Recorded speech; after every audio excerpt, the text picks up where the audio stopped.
Hey everybody, Sexy Matt the Pharaoh Wizard here with another indie movie review. Today I'm going over the 2018 Sundance Film Festival darling, Blindspotting. Written by its main actors Raphael Castle and Daveed Diggs to be the quintessential Oakland movie. Did it succeed in that? Does it tackle other problems? What did I think of it overall? Well, let's just get right into it. Blindspotting is the theatrical directorial debut of Carlos Lopez Estrada. This movie follows the main character of Colin, who is 3 days out from finishing his probation, and he is a reintroduction into society from being a convict. And things that he has to learn about in his life, things from his past life that are coming up, and things around him in the world that are changing for the better or maybe for the worse. An all-around fun flick, huh? So let's talk about the characters. So we have our main character, Colin, played by Daveed Diggs, who got his big break is playing Thomas Jefferson in the musical Hamilton, which I have not seen, but I heard it's pretty good, I guess. I've heard some things. But he is fantastic in this. As I mentioned before, he's an ex-con just finishing up his last bit of probation and getting ready to be completely free and his own individual. And just things in his life are coming up, and he plays this very strong, yet he's also kind of taken back because he doesn't want to go back to jail. He's, kind of learned his lesson, and he wants to, be a part of society, but things around him outside of his control are changing or even staying the same that could cause him to go back. So it's him, facing a lot of things in his life. So yeah, this isn't a big CGI fest, I'm sorry to say. We have Colin's best friend, Miles, played by Raphael Castle, who I mentioned before also co-wrote this and is lifelong friends with Daveed Diggs. And this is actually his theatrical debut. He has not been in any other movies, some shorts, and I think a couple TV shows, but generally this is his first movie. And I gotta say, he is fantastic in this. He kills it. So, he is brought up in Oakland and is, feels at one with the street, I guess you could say. But realizes, he's the white boy, in this world, as well as, he's getting very upset at the gentrification of Oakland and the new people coming in and, kind of taking his identity of being, so Oakland and having to deal with that, as well as deal with, his own anger issues and his own problems with authority and things of that nature. He is a very colored individual and is great. He's also a little bit of the comic relief and does some really good stuff. I very much enjoyed his character. This guy's going to be an up-and-comer, I think, so keep an eye on him. Finally, the last big player in this is Val, played by Janetta Ganavikar. I recognize her. Yeah, she was in Arrow. She was in one season of Arrow as a detective. I remember her.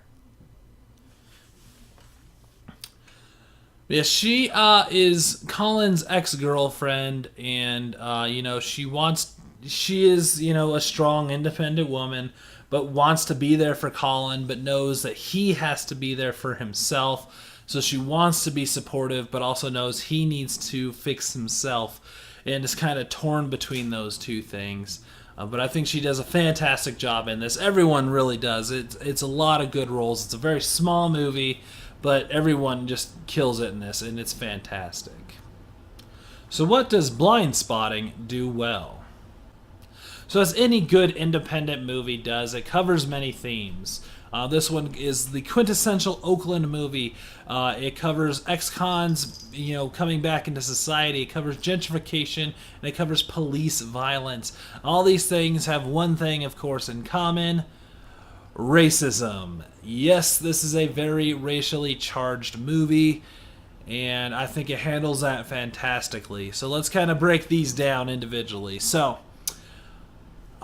they set out to make the quintessential Oakland movie. They said it was never represented well in movies and wanted to show what Oakland was really like, and I think they covered that. I've never been there, but it definitely feels like this comes from somebody who loves that city, who knows that city. It feels very real about that, and it's very cool. I wish someone would do the quintessential Denver movie, because no one has covered Denver in a movie properly yet. If I had any talent outside of just being able to watch movies, I would do it myself, but yeah, I don't do that. I'm not good at things. So Colin is an ex-con just finishing up his probation. He's 3 days at the beginning of this movie into his 3 days left of his probation. And, kind of covers what they have, what you have to deal with being an ex-con on probation and living in a halfway house, and also just how you get back into society after that, especially for the people that learn their lesson. And in America we have a huge problem with separating people who've made a mistake and want to get back into society and people who are career criminals. And we have a problem getting them back into society. No one wants to hire them, no one wants to rent to them. It's a whole problem that's a systemic issue that is a big problem in America. And I think they cover that really well. I think one line that really stuck with me, I felt was very strong, is the guy that runs the halfway house tells Colin, "You are an ex-con. That is you, until otherwise proven differently. Always be proving it differently." I don't know if that's the exact line, but yeah, that is very strong. Like, he has to constantly prove that he is not your average ex-con. Like, that is what he has to do the rest of his life now, and that's a very stressful thing to have to deal with, and I think they show that really well, and it's done awesome. So a major theme in this that is very obvious is gentrification. All the hipsters coming into Oakland and changing the landscape, and if it's for good or if it's for bad, I think it does a really good it plays the line very well, because gentrification is a very loaded subject. Nothing I could even cover in my short video here, but it is, very loaded. Lots of things happening on either side of it. It's a whole thing.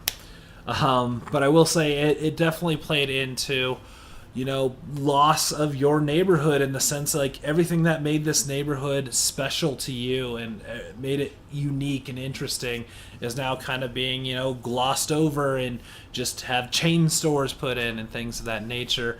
As well as, people getting priced out of their community where they can't afford to live there anymore, because now it's an up-and-coming neighborhood that all the rich people are moving to. But it also kind of discusses a little bit of the economic boom that can happen with gentrification, and how it, can revitalize an area, and how maybe not all of it could be bad, and some, it's a mixed bag. And I think they cover that really well, and it's shown very awesomely. I think it is very good. I won't go too much into detail in this part, in this section. I'll wait till spoilers, but they definitely touch very heavily on police violence, if you've seen the trailer. And yeah, another big problem in America with, police shooting down people, and how you handle police now, and what do you do when you talk to police, and you gotta, like, teach kids on how to interact with police, and that shouldn't be, because it should be for our protection. But then the police are also on high alert, because people are shooting at them, and it's a whole back and forth problem issue. Again, something I cannot cover in my short time here, but I think they handle it brilliantly with some amazing scenes in this. So yeah, it's very awesome. So outside the themes, the performance in this are fantastic. Everyone plays their A game. There's some light moments that kind of are actually very funny, that kind of loosen up the movie so it's not so tense the whole time. There's also some deep moments. There's some, kind of bright moments. It's all over the place and handled really well. Everyone kills it, and it's shot beautifully. I gotta say, this is a fantastically performed movie. Now, my absolute favorite part of this movie absolutely is the ending. It is one of the strongest endings I think I have ever seen in a movie. It's man, I won't go into details, but it took me a moment to sit in the theater and like just absorb what just happened kind of ending. Like it was like wow,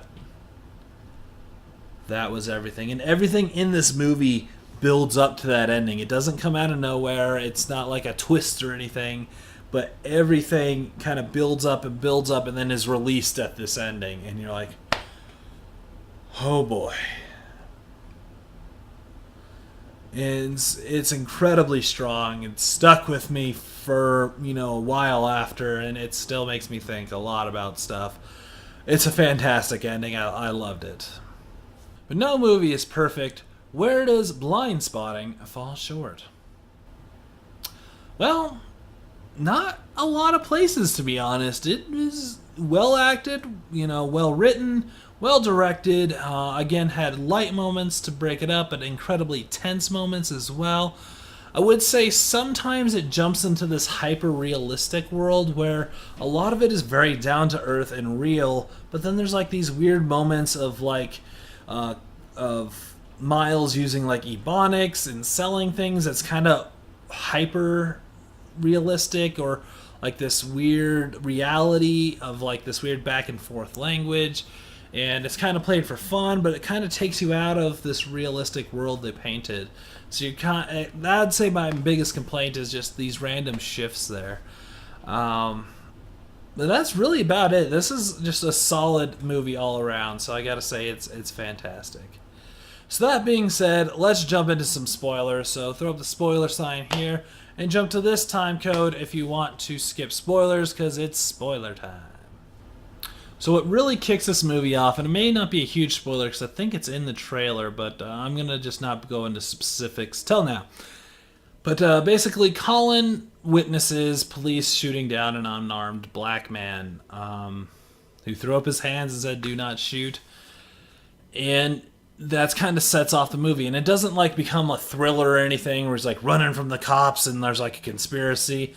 But it's just a thing that happens, but it's a thing that sticks with Colin throughout the entire movie. Like he has, bad dreams about it. He keeps reliving it. And it's kind of like glossed over in his community. Like you hear a couple news stories about it, and there's a memorial for the guy that was shot. But it wasn't like a big outrage in the world. And that's definitely where we're at in this world now, where someone can get gunned down, guilty or not. Someone can get gunned down by the police and not a lot happens. And I think that's a problem. If I can get political for a moment, is, guilty or not, police shouldn't be shooting down people. They should be shooting to wound, not to kill, and they should be punished if they were guilty or not. If the person they shot was guilty or not, we can't be afraid of the police are just going to gun us down at any moment, and that's obviously very true for Black Americans, of their fear of the police and how they're treated, and how they're picked out to be picked on, for lack of a better term. And like this is a real problem they have to deal with, and it something I've seen and I've known, but it's something this movie really shines a light on, that kind of you become a lot more empathetic to that. I've never been a person that said they're overreacting or anything, but this movie can make you very empathetic towards that. Now if I can get into the ending a bit, so what happens is, they finally, Colin works for this moving company, Colin and Miles, and they're helping a guy move, and it turns out it's the cop that shot the guy. And, everything that's been building up in this movie finally boils up in Colin, and he pulls a gun on him, and then goes into this poem, like this Def Poetry Jam style poem, of just everything he's going through while holding the gun on the cop. And it's incredibly tense and incredibly shot. You're like, scared of what's going to happen to him. Is he going to actually shoot the cop? Like, what's going to happen? Oh my god. And like they try and diffuse it with like this little bit of epilogue at the end, but you're still just like left with, holy crap, what just happened?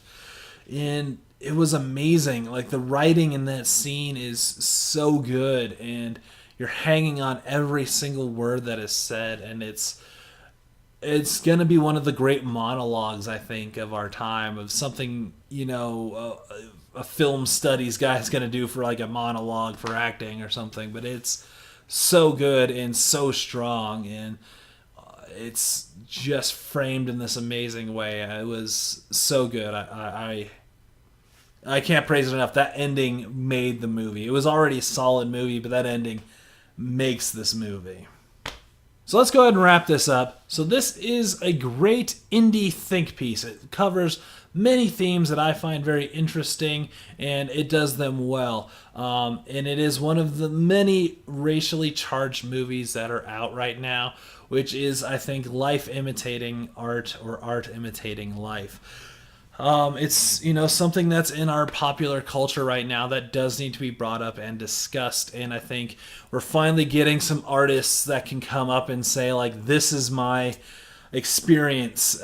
This is, what I've dealt with. And I think it's awesome that people can come up and do that. And these small movies can really dive into this. And this is another one that is amazing at it, and you should definitely look into it.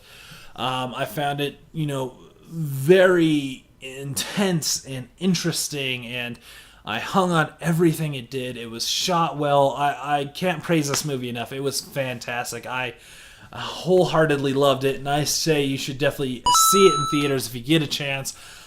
It's so good. It's definitely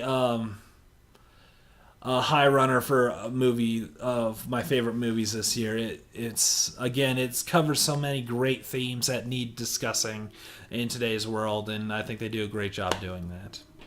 So did you see Blindspotting? Let me know what you think in the comments below. Hit that thumbs up if you could, and share this video if you agree with anything I said here, or disagree.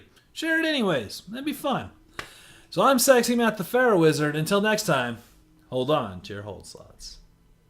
If I pretended I was blind, I struck it from my mind, would it still be there? What if I knew anything to make it seem alright? It's alright. What if it's all